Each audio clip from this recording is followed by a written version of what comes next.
Train ছাড়তে আর বেশি সময় নেই মা, সেই কখন থেকে তোর অপেক্ষা করে বসে আছি। আমি দেরি করে আসলে তুমি কি চলে যেতে বাবা? দূর পাগলি, মা মরা মেয়ে আমার, তোর মুখ না দেখে চলে গেলে আমি কি শান্তিতে ঘুমাতে পারবো মা? সাবধানে যেও বাবা, তুমি কিন্তু সহজে ফুল ধরো না, আমার কিন্তু ভীষণ কষ্ট হয় বাবা।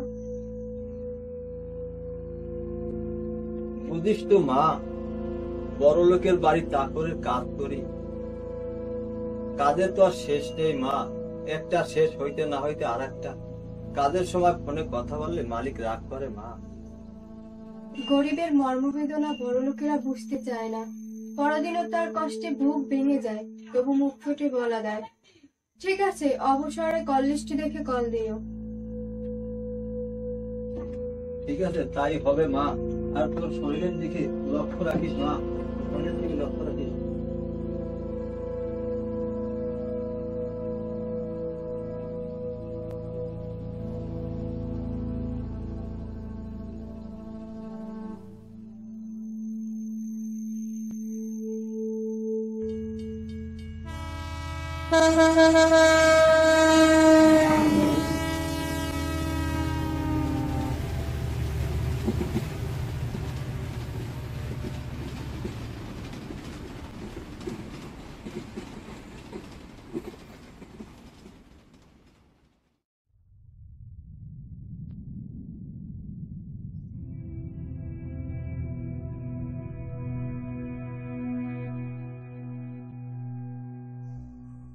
এই যে হাবিব সাহেব, কোথায় যাওয়া হচ্ছেন? আপা তুই ঠাট্টা করিস না তো। এখানে ঠাট্টার কি হলো? তুই এসএসসিতে গোল্ডেনে প্লাস পেলে, এবার আইএ পরীক্ষা দিলে, রেজাল্ট বের হলে বিশ্ববিদ্যালয় বা মেডিকেলে ভর্তি হবে। গরিবেরা তো স্বপ্ন দেখতে নেই আপা, কারণ গরিবের পেছনে অপায়া গ্রহ নক্ষত্র লেগেই থাকে। কখন যে জীবনে রাহুল নজর লেগে যায় তা বলা যায় না। হয়তো একটা প্রলয় ঝড় এসে জীবনটাকে তছনছ করে দিয়ে চলে যায়, আন্দাজও করা যায় না। চুপ, এমন কথা বলে না ভাই, গরিবেরাও মানুষ, স্বপ্ন দেখার অধিকার তাদেরও আছে। সিনেমা নাটকে দেখিস না আপু, গরিবের দারিদ্রতার সুযোগ নিয়ে বড় লোকেরা তাদের জিম্মি করে খেলার পুতুল বানায়, হিংসা বা দিমাগের বসে গরিবের জীবনটাকে তছনছ করে দেয় আপা। থাক এখন এসব কথা, মনটা ভালো নেই। উত্তরপাড়ায় ফুটবল খেলা আছে, ওখানেই যাব। সাবধানে খেলিস ভাই, প্রতিপক্ষের কড়া নজর থাকবে তোর মতো ভালো খেলোয়াড়ের দিকে, তারা তোর ক্ষতি করার চেষ্টা করবে। এই না হলে আমার আপু, এবার আসল কথাটাই বলছিস, এই জন্য তোকে ধন্যবাদ। চলি আপা।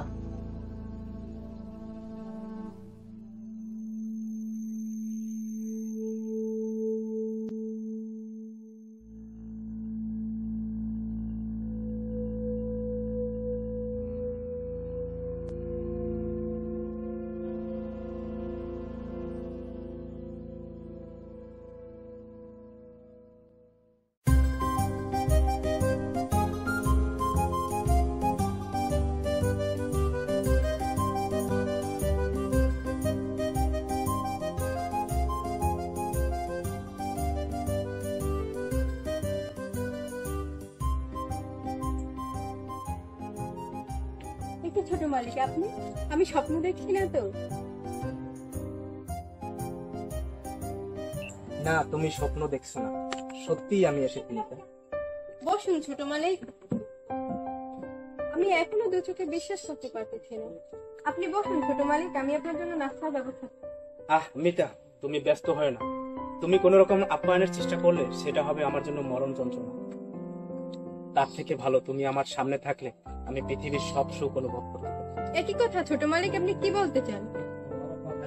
আমি তোমাকে সত্যিই ভালোবেসে ফেলেছি মিতা। এসব আপনি কি বলছেন ছোট মালিক? হ্যাঁ মিতা, যা সত্যি তাই বললাম। আপনি তো মরছেন। অতিরিক্ত বাসনাকে বুকে ধারণ করার চেয়ে মৃত্যু যন্ত্রণা অনেক কম। আমি তোমাকে সত্যিই ভালোবেসে ফেলেছি মিতা। আমাকে আপনি ভালোবাসেন? বাসবেন, কেউ তো আপনাকে নিষেধ করে না। আপনি যত পারেন ভালোবাসেন, আমি আপনাকে বাধা দেবার কে? তবে তুমি কি আমাকে ভালোবাসো? আমি বলছি যে আমি আপনাকে ভালোবাসি। আমি তা তোমার মুখেই শুনতে চাই মিতা। এর উত্তর আমি মুখে বলতে পারবো না। তবে কি আমি ধরে নেব তুমি আমাকে ভালোবাসো? তা জানি না, তবে আপনি মনে হয় চরম ভুল করছেন ছোট মালিক। তবে একটা কথার উত্তর দিন। কি কথা মিতা? মানুষ ইচ্ছে করে জেনে শুনে কেউ কি ভুল করে? না, তা কেউ করে না। তবে আপনি কি করে ভাবলেন সেই ভুল আমি জেনে বুঝে করি? তবে তুমি কি আমাকে প্রত্যাখ্যান করতে চাও? প্রত্যাখ্যান করার মতো এত বড় দুঃসাহস আমার নেই। তবে আমাকে মাফ করবেন ছোট মালিক। তবে আমি কি এর কারণটা জানতে পারি? সে কথা আমার মুখে নাই বা শুনলেন, বাকিটা আপনার কল্পনাতে মিলিয়ে নেবেন। তোমার মুখে শুনলে মিলিয়ে নিতে সুবিধা হতো। বড়লোকের ভালোবাসা বিলাসিতা, আর গরিবের ভালোবাসা জ্বলন্ত আগুন, যা জীবনকে পুড়িয়ে ছাই করে দেয়।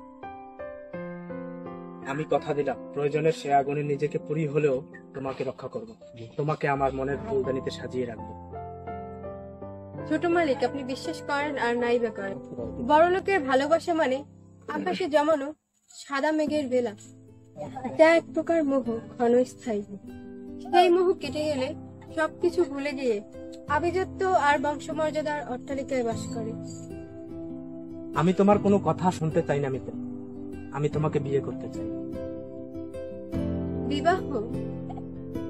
বড়লোকের কাছে বিবাহ মানে বিতে বিলাসিতা, বাতে বাসর হতে হয়। আর গরিবের কাছে বিবাহ মানে বিপুল বাসনা হতে, মানে বাসনার প্রবল। আপনি তো জানেন আমার বাবা আপনার বাড়ির চাকর। আপনার পিতা হাসান চৌধুরী যখন একথা শুনবেন, তখন তার প্রবল আক্রোশের জ্বরে আমরা নিচ্ছিন্ন হয়ে যাব। সেসব দায়িত্ব আমার উপর ছেড়ে দাও। সেসব ঝড়জান যায়, আমি বুক পেতে তোমাদের আগলে রাখবো। আপনি চলে যান ছোট মালিক। যদি না যাই তবে? তবে আমি বাধ্য হব আপনাকে অপমান করে তাড়িয়ে দিতে। যান, চলে যান।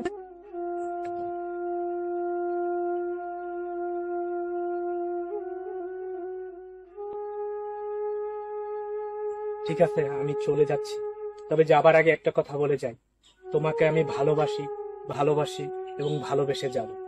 সে কথা আগে প্রমাণ করুন, পরে ভেবে দেখবো। এখন চলে যান।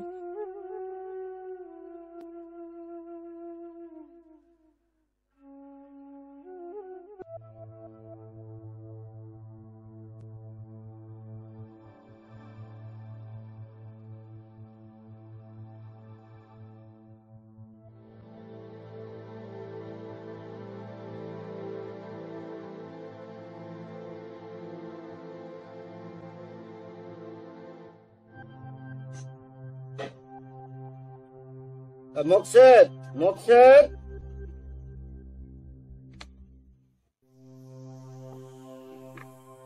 জি বলুন স্যার। আমার গ্রামের বাড়িটা কেমন দেখলে? খুবই সুন্দর স্যার। এ আমার 3 পুরুষের ভিটামাটি। বছরে 2 বার গ্রামে আসি শিকড়ের টানে। এখানে এসে কিছুদিন থাকলে মনটা অনেকটা ভালো লাগে। আমার রান্নার কাজ আছে, এখন যাবো স্যার। একটু পরে যেও, তোমার সাথে কথা আছে, এখন বসো। কি কথা বলবেন স্যার? তোমার মেয়ে মিতু খুবই ভালো মেয়ে। মা মরা মেয়ে আমার, বাড়ির সব কাজ একাই সামলায়। এবার বিয়ে পরীক্ষা দিচ্ছি স্যার।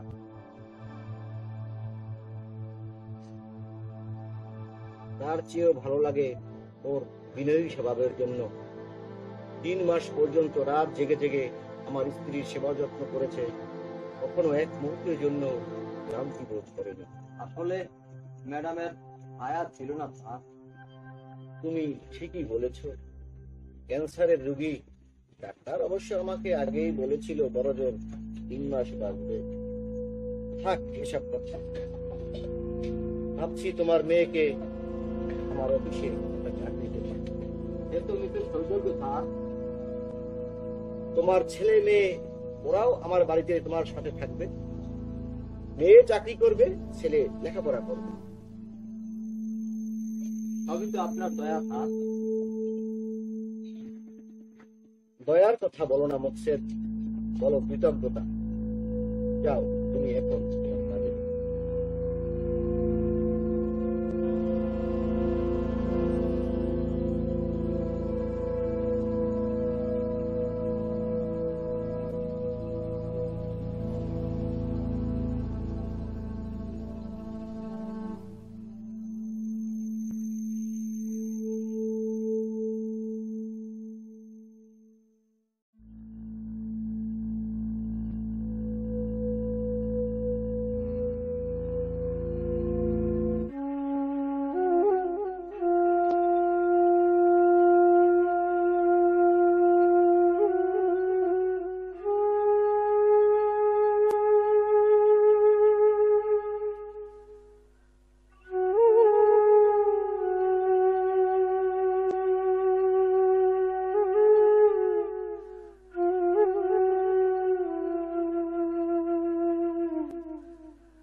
এ কি স্যার, আপনি এখানে এভাবে বসে আছেন কেন?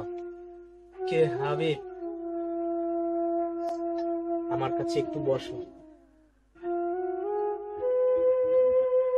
শোনো হাবিব, আমার জীবনটা না হতাশায় গ্রাস করে ফেলেছে ভাই। খুলে বলুন স্যার, দেখি আমি আপনার কোনো উপকারে আসতে পারি কিনা। তুমি ছোট, কিভাবে যে তোমাকে কথাটা বলি বলতেও আমার সংকোচ বোধ হয়। তাহলে আমি চলি স্যার। না হাবিব, একটু বসো। যতই সংকোচ বোধ করি না কেন, কথাটা তোমাকে বলা একান্তই দরকার। দেখুন স্যার, আমি অতটাও ছোট নই। রেজাল্ট বের হলেই বিশ্ববিদ্যালয়ে ভর্তি হব, আর কোনো বিষয় বিবেচনা করার মতো বয়স এখন আমার হয়েছে। ঠিক আছে, তুমি তোমার আপুকে কতটা ভালোবাসো? এটা কোনো প্রশ্ন হলো স্যার? সবাই মাকে যেমন ভালোবাসে, আমি তার চাইতে আমার আপুকে বেশি ভালোবাসি।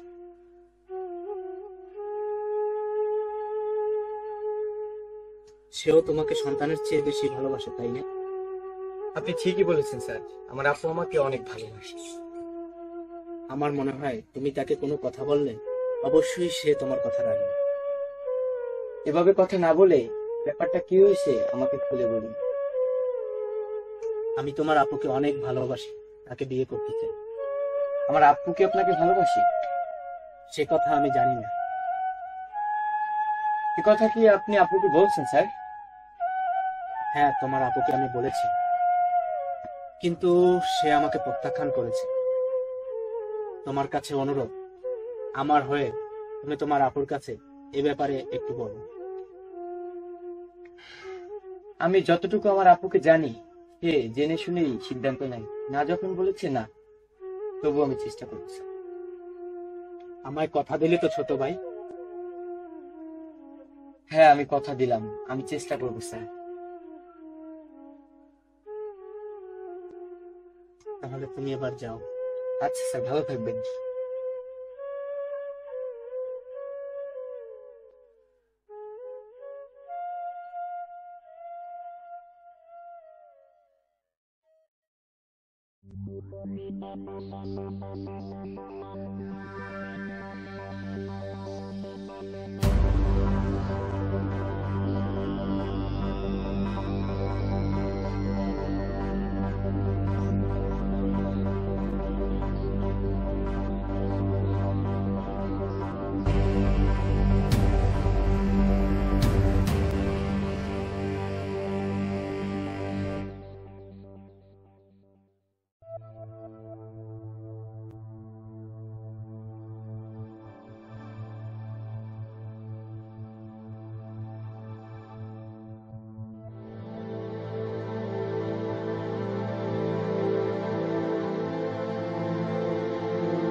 আমার 100 টাকা দিতে ভাই।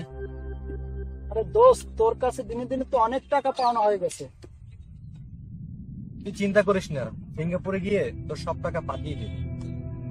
তুই সিঙ্গাপুরে যেতে পারবি কিনা তার কোনো নিশ্চয়তা নাই। টাকাও কম না, প্রায় 2.5 লাখ। কোনো কারণে যদি সিঙ্গাপুরে যা না হয়, দোস্ত যে পারি আমি তোর টাকা পরিশোধ করে দেবো। ঠিক আছে দোস্ত, তাই দিস। আরে তোকে 100 টাকা দেবো কি, নে এই 500 টাকা নিয়ে যা, আমার কাছে খুচরো টাকা নেই।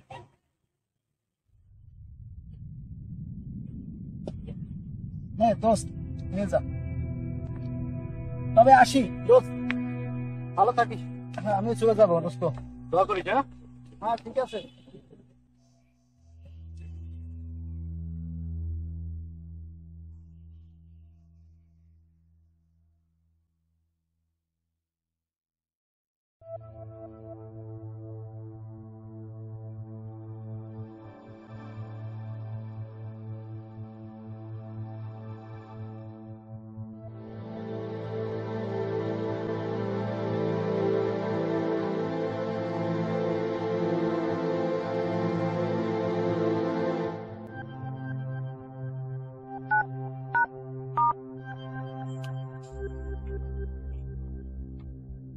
আপু, তোর সাথে আমার কিছু কথা আছে।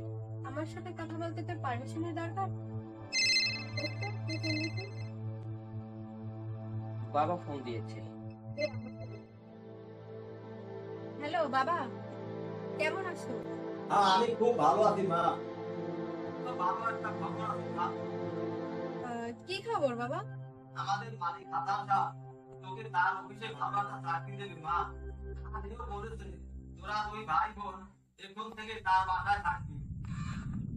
এখন ফোন রাখি, পরে ফোন দেব। ভালো থাকিস মা। বাবা রাখি।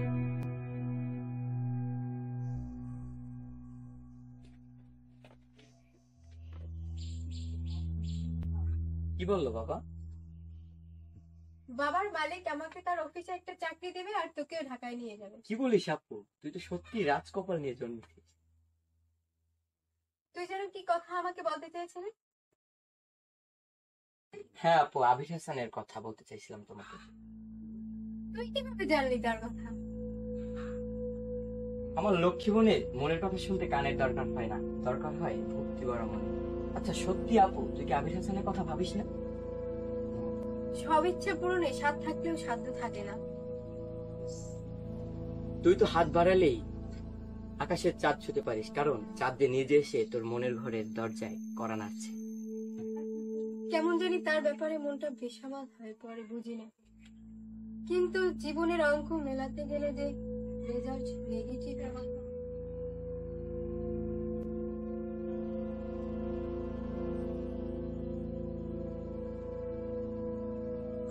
দেখ না একবার ডুব দিয়ে, হয়তোবা মুক্ত করা ঝিনুক পেলে উঠতে পারিস। ইচ্ছার চেয়ে ভয়টা যে বেশি করে। আবির হাসানের ফোন, নে আপু কথা বল।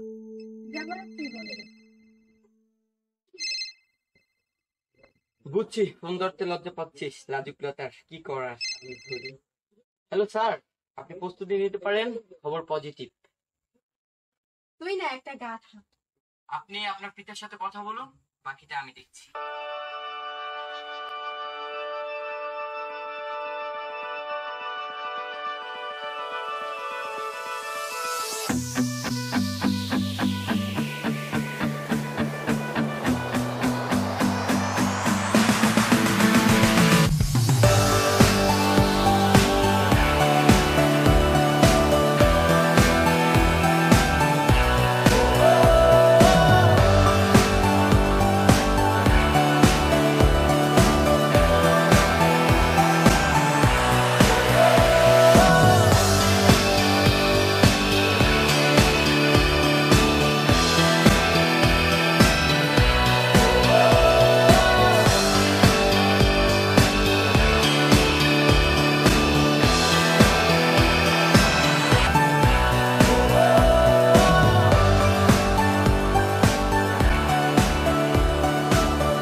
কি ব্যাপার?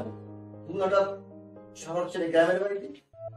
তোমার সাথে জরুরি বিষয় নিয়ে একটি কথা বলার ছিল। কি কি এমন কথা যা বলার জন্য তোমাকে সময় নামে আসতে হবে? আব্বু তুমি তো জানো আমি কোনো কথা ঘুরিয়ে পেছিয়ে বলতে পারি না। ঠিক আছে, তাহলে সহজ করেই বলে দাও। আমি মোকসেদ চাচার মেয়ে মিতাকে বিয়ে করতে চাই আব্বু। মেয়েটি তো খুবই ভালো, আমার কোনো আপত্তি নেই, তবে এখনই হবে না। আগে তুমি আমেরিকা গিয়ে এমবিএটা কমপ্লিট করে নাও। আর ও আব্বু, আমার আব্বু, তুমি সত্যিই আমার টুইটার হেভি খুশি। তোমাকে অনেক অনেক ধন্যবাদ আব্বু। তুমি এখন ঢাকা যাও, গিয়ে প্রস্তুতি নাও, আগামী সপ্তাহে তোমার ফ্লাইট গিয়ে তৈরি হবে। ঠিক আছে আব্বু, আমি এখনই গিয়ে সবকিছু গুছিয়ে নিচ্ছি।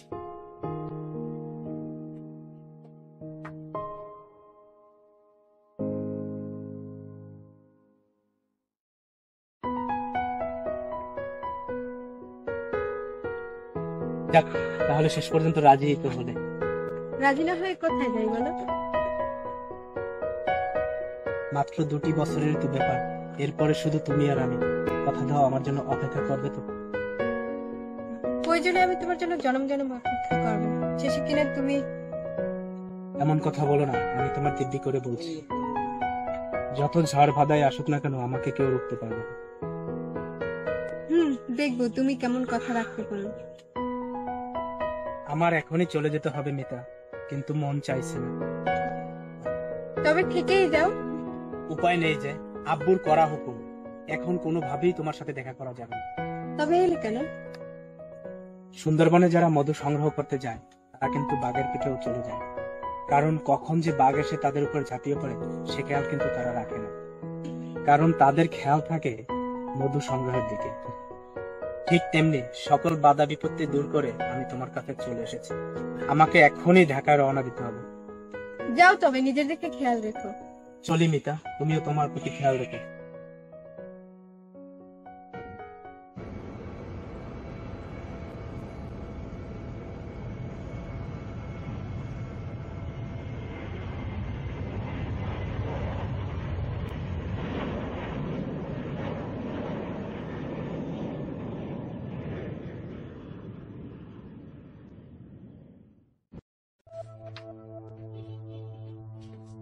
May I come in, sir? Sir, এখানে 3 লক্ষ টাকা আছে।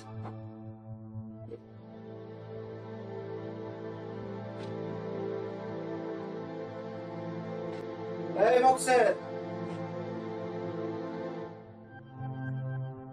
মকসেদ, তোমাকে যেন কি বলছিলাম? আর আমি আগামী দিন বাড়িতে গিয়ে ছেলে মেয়ে নিয়ে ঢাকা আসবো। না, ওদেরকে এই মুহূর্তে ঢাকায় নিয়ে আসতে হবে না। কেন স্যার, একথা তো আপনিই বলেছেন। সব কেন উত্তর হয় না? শোনো, তুমি তোমার মেয়েকে বিয়ে দিয়ে দাও। মিতার স্বপ্ন ও একটা ভালো চাকরি করবে, ও এখন বিয়েতে রাজি হবে না স্যার। রাজি না হলে তুমি তাকে রাজি করাবে। আমাকে মাফ করবেন স্যার, আমি পারবো না। পারতে তোমাকে হবেই। কেন স্যার, কি হয়েছে আমাকে বলবেন কি? আমার ছেলের পিছনে তোমরা তোমার মেয়েকে রেলিয়ে দিয়েছো। তোমার মেয়ে তার রূপ যৌবন দিয়ে আমার ছেলেকে বশ করে ফেলেছে। লজ্জা করে না তোমাদের? বিশ্বাস করেন স্যার, আমি আর কিছুই জানি না। আল্লাহ জানো, এসব তোমারই চক্রান্ত। লোভী, নেমো হারাম, বেঈমান, লজ্জা করে না তোমাদের? বামন হয়ে চাঁদে হাত বাড়াতে চাও, ছোট লোকের বাচ্চা। এত বড় কথা আমাকে বলতে পারলেন স্যার? এটা শুধু বলছি, প্রয়োজনে তোমার মেয়েকে আমি খুন করে ফেলবো। সেই খুনের দায়ে তোমাকে আর তোমার ছেলেকে জেলে ভরে ফাঁসির দড়িতে ঝুলাবো। এখন ভেবে দেখো, তুমি তোমার মেয়েকে বিয়ে দেবে কি দেবে না? স্যার, আপনার পায়ে পড়ি, এমন কাজ করবেন না স্যার। এই নাও, এখানে 3 লক্ষ টাকা আছে। এই টাকা নিয়ে গিয়ে মেয়েকে বিয়ে দিয়ে দাও। আমি আর কোনো কথা শুনতে চাই না, এক্ষুনি চলে যাও। মামা, আপনার সাথে দেখা করতে এসেছিলাম, পাশে দাঁড়িয়ে আপনার কথাগুলো শুনলাম। আমি খুব কষ্ট পেয়েছি। শিল্পপতির একমাত্র ছেলে বিয়ে করবে কিনা শেষে একটা চাকরের মেয়েকে। তুই ঠিকই শুনেছিস। এই নেমো হারাম ছোট লোকটাকে একটু বুঝিয়ে বল। শোনো মকসেদ চাচা, তুমি যদি তোমার মেয়েকে বিয়ে না দাও, তবে মামা যা যা বলেছে সেটা আমি নিজেই ব্যবস্থা করব। যাও মকসেদ, টাকা নিয়ে যাও।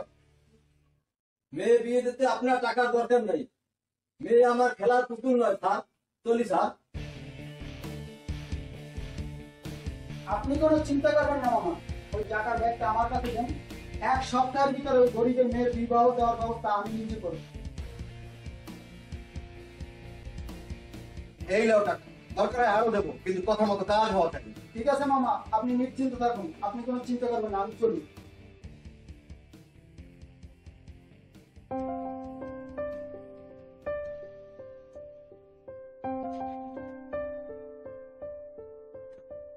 তোর মতো বোন পেয়ে আমি সত্যি গর্বিত আপা।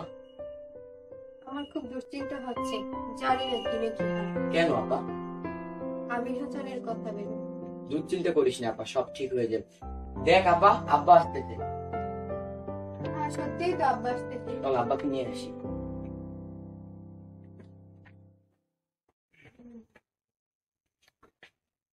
তোমাকে এমন দেখাচ্ছে কেন বাবা?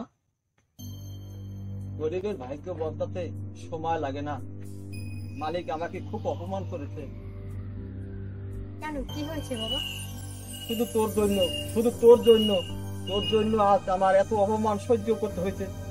ও বুঝেছি, আমার বিষয় নিয়ে মালিক তোমাকে খারাপ কথা বলেছে। তুই কোনো উল্টোপাল্টা সিদ্ধান্ত নিস না আপু। আমরা গরিব বলে কি আমরা মানুষ নই? আমাদের কি মান অপমান বোধ নেই? আমার জন্মদাতা পিতাকে অপমান করবে আর আমি মুখ বুজে সহ্য করব? তেমন মেয়ে আমি নই তোমার বাবা। বলো আমাকে কি করতে হবে? তোকে আমি 7 দিনের ভিতরে বিয়ে দিতে চাই মা। না বাবা, এ হয় না। হয় হাবিব, এমনও হয়, হয়ে আসছে। বাবা তুমি বিয়ে ঠিক করো, আমি রাজি। এই না হলে আমার মেয়ে, কলিজার টুকরো, নয়নের মণি। তুমি শান্ত হও বাবা, তুমি শান্ত হও, চলো বিশ্রাম নেবে। বাবা আমার কাছে দাও।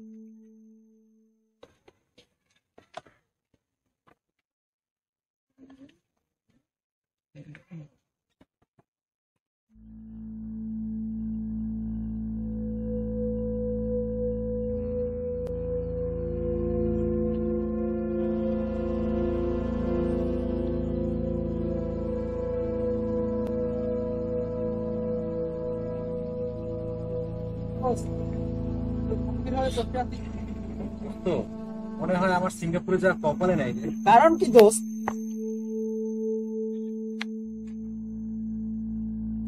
জানতে পারলাম আমি যে এজেন্টের টাকা জমা দিছি তার অফিসে তালা লাগিয়ে পালিয়ে গেছে। এখন আমার কি হবে রে? আরে চিন্তা করিস না দোস্ত, আমার কাছে সমাধান আছে। কি সমাধান আছে দোস্ত? তার থেকে এত ধার দেনা আমি কিভাবে শোধ করব? অনেক টাকার দরকার যে দোস্ত। তোর সব টাকা আমি দেবো, কিন্তু কিন্তু কি দোস্ত?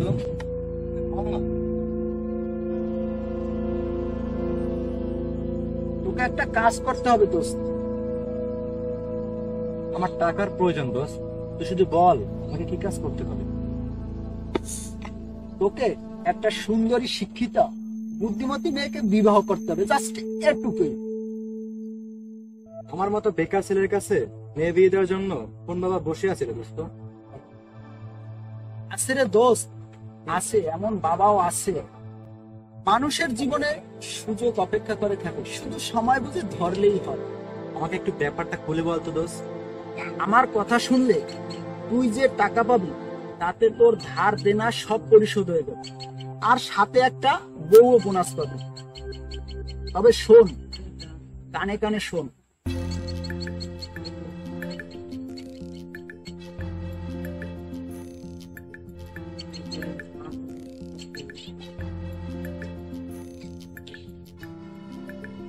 তবে ওই কথাই রইল দোস্ত, আমি চলি। বিষয়টা তুই একবার ভেবে দেখিস।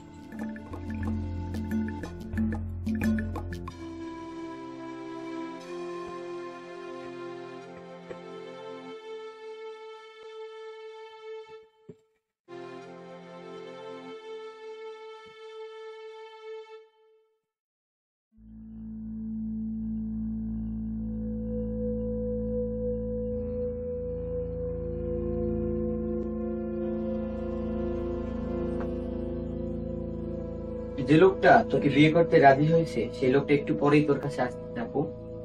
যা হাত মুখ ধুয়ে নে, তোমার মন ভালো নেই, তোকে খাবারটা দিতে পারবো। ঠিক আছে আপু, আমি নিজেই খেয়ে নিতে পারবো।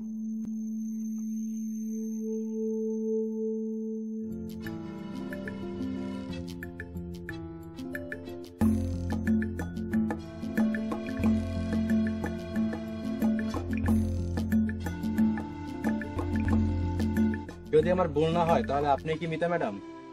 হ্যাঁ, আপনার ধারণা ঠিক। আমার মনে হয় আপনি লিটন আহমেদ। জি ম্যাডাম, আমি লিটন আহমেদ। আগে ভিতরে আসুন, পরে কথা হবে।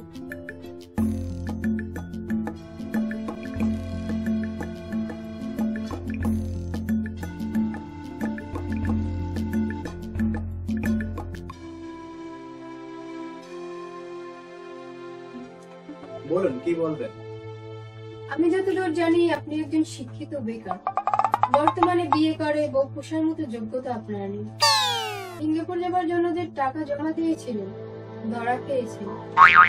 এখন ধার দেনা পরিশোধের জন্য আমাকে বিয়ে করতে রাজি হয়েছে। বলুন, সত্যি কিনা?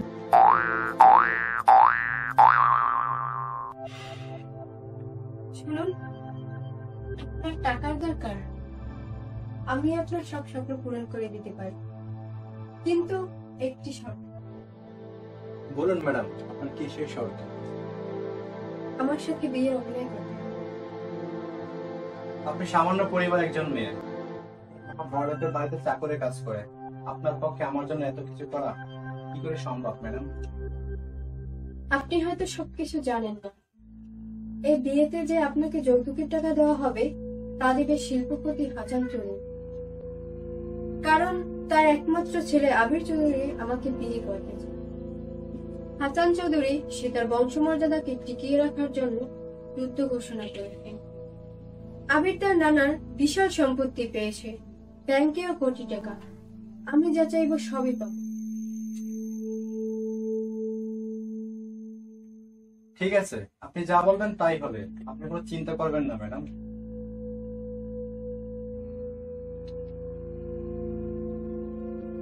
তবে আজ রাতে আপনার সাথে আমার বিয়ের নাটকটা সেরে ফেলতে চাই। আপনার যেমন মর্জি হয় ম্যাডাম। সবাই জানবে যে আমাদের বিয়ে হয়ে গেছে, কিন্তু আমি আর আপনি জানবো যে এগুলো আমাদের সাজানো নাটক। জগতের রঙ্গমঞ্চে আমরা এক প্রতিযোগিতা।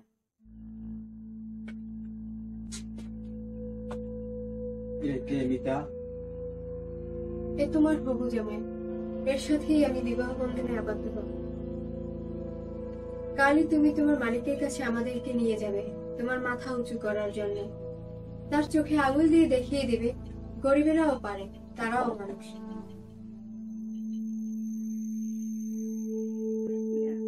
তবে মনে হয় আমার চাকরিটা থাকবে না মা।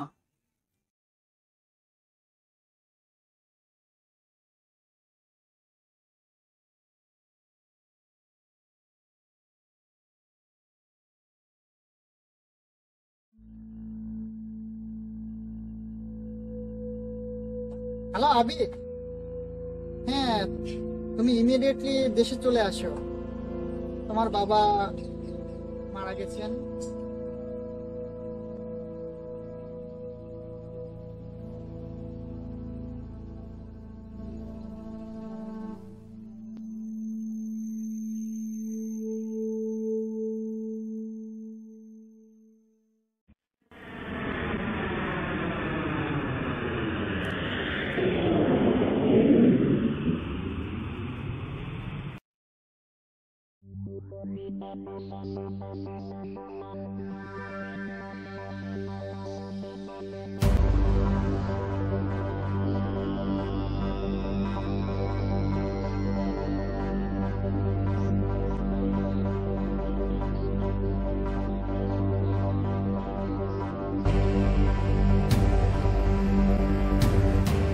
ম্যানেজার কাকা, ম্যানেজার কাকা, আমার বাবার কি হয়েছিল যে হঠাৎ আমাকে কিছু না বলে চলে গেলেন?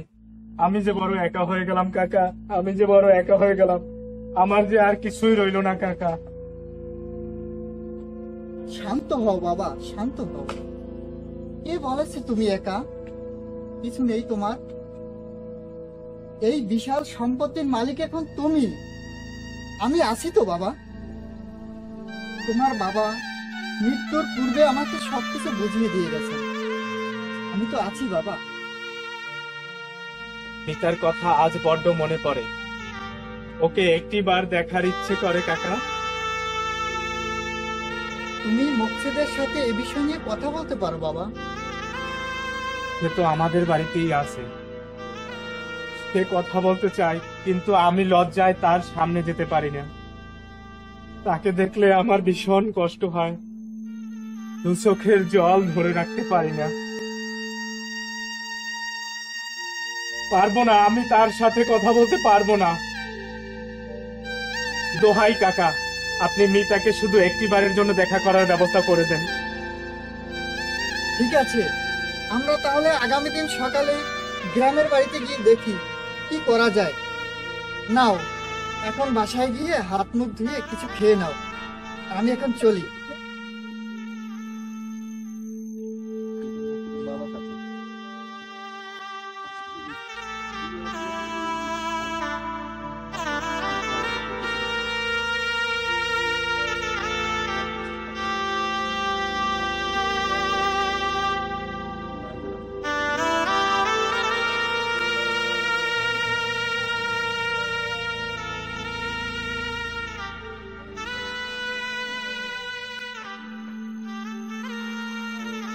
কেমন আছো মামাতো ভাই?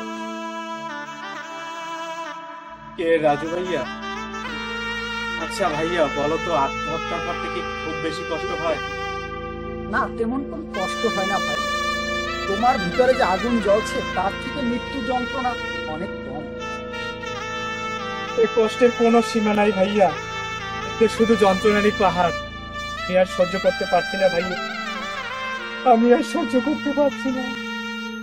আর কেউ না বুঝলেও আমি তোর কষ্টটা বুঝতে পারছি ভাই। নারী জাতির মধ্যে এমন বিশ্বাসঘাতিনী নারী আছে, যেটাকে না দেখে হয়তো আমি বুঝতে পারতাম না। তবু বলবো, তুই ওকে ভুলে যা ভাই, তুই ওকে ভুলে যা। বলতে চাই, কিন্তু পারি না ভাইয়া। তোমাকে মাঝে মাঝে দেখতাম, তোমার কষ্ট হলে তুমি কি যেন খাও। তোমাকে জিজ্ঞেস করলে তুমি বলতে, মনে কষ্ট হলে ভুলে থাকার জন্য খাও। ও মদ না? তুমি কি আমাকে একটু মদ এনে দিতে পারো? মদ খেতে চাস? কোনো সমস্যা নেই।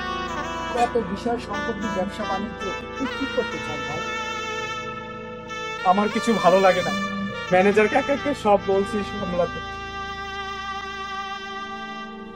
বলছিলাম কি ভাই, ম্যানেজার তো তোর আপন কেউ নয়, যে কোনো সময় একটা কিছু করে ফেলতে পারে, মানে তোর বিষয় সম্পত্তি হাতিয়ে নিতে পারে।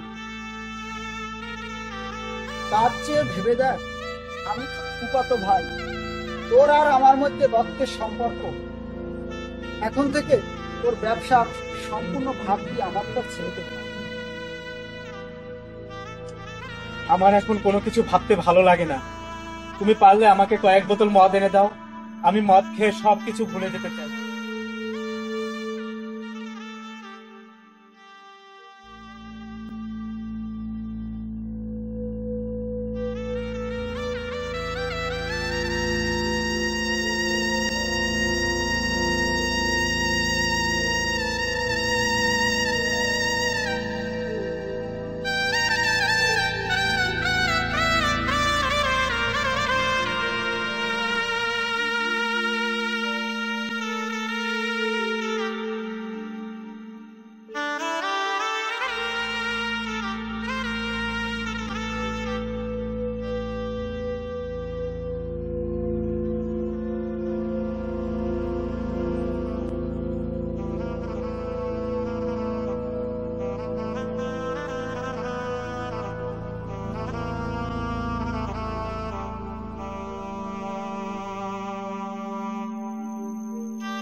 এ কি হলো আমার জীবনে?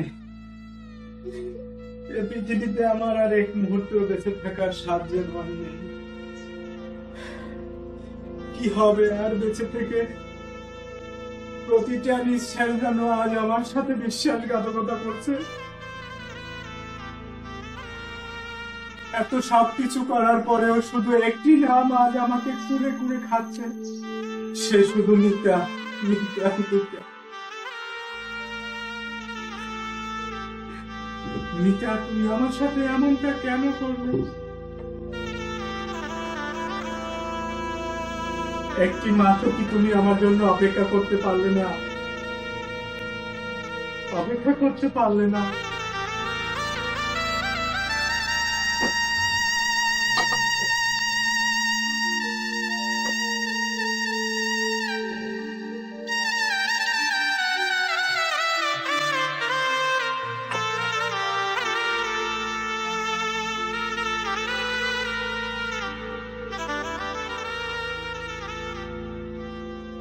মালিকের এমন অবস্থা এখন আর চোখে দেখা যায় না, শুধু মত আর মত নিয়ে পড়ে থাকে।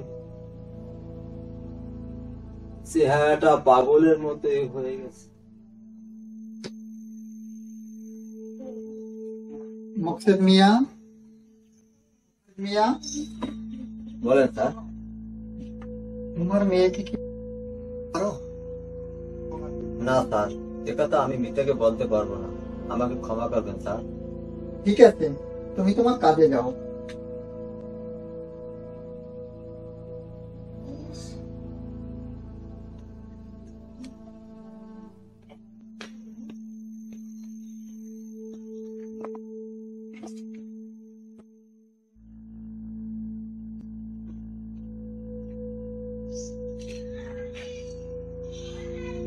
হ্যাঁ যত সম্ভব তাড়াতাড়ি চলে আসো। আচ্ছা ঠিক আছে, আমি আসতেছি।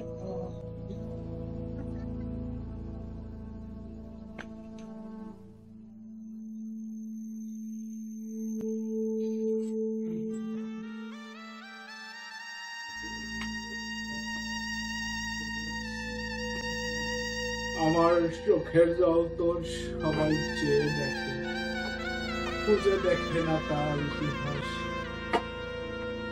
দেখবে সেখানে আসে শুধু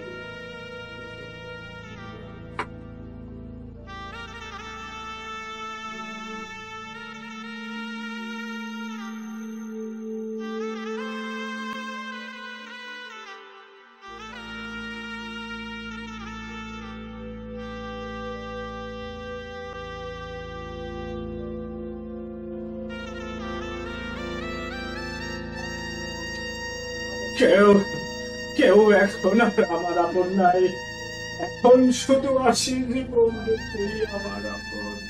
এ কি হাল করেছেন আপনি?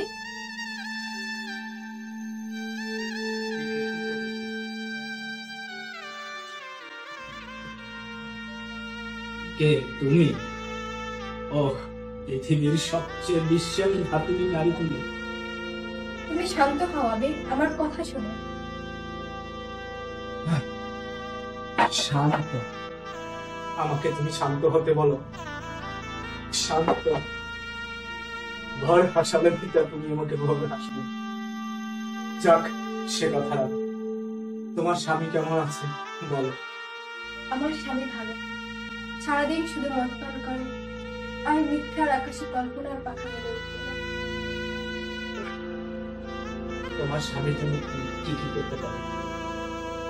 আমার স্বামীর জন্য একটা হাসি মুখে দিয়েও দিতে পারি। আর আমার জন্য কি করতে পারো তুমি? তুমি যা যা বলবে আমি সবকিছু করতে পারবো। ভালো, খুব ভালো। তাহলে আমার সামনে তুমি একটু বসো, তোমাকে এই দু চোখ ভরে একটু দেখি। আর কিছু চাও না? চাই, যা চাই তা বলতে সাহস হয় না যে। একবার চেয়ে দেখো না, তবে শর্ত আছে। কি শর্ত বলো? তোমার মদ পান ছাড়তে হবে, আমাকে কথা দাও আর কখনো মদ ছোঁবে না।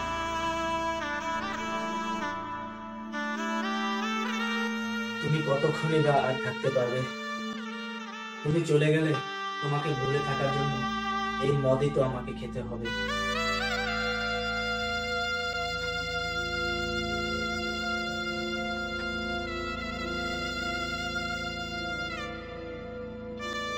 এই দলিলটা তোমার কাছে রাখো।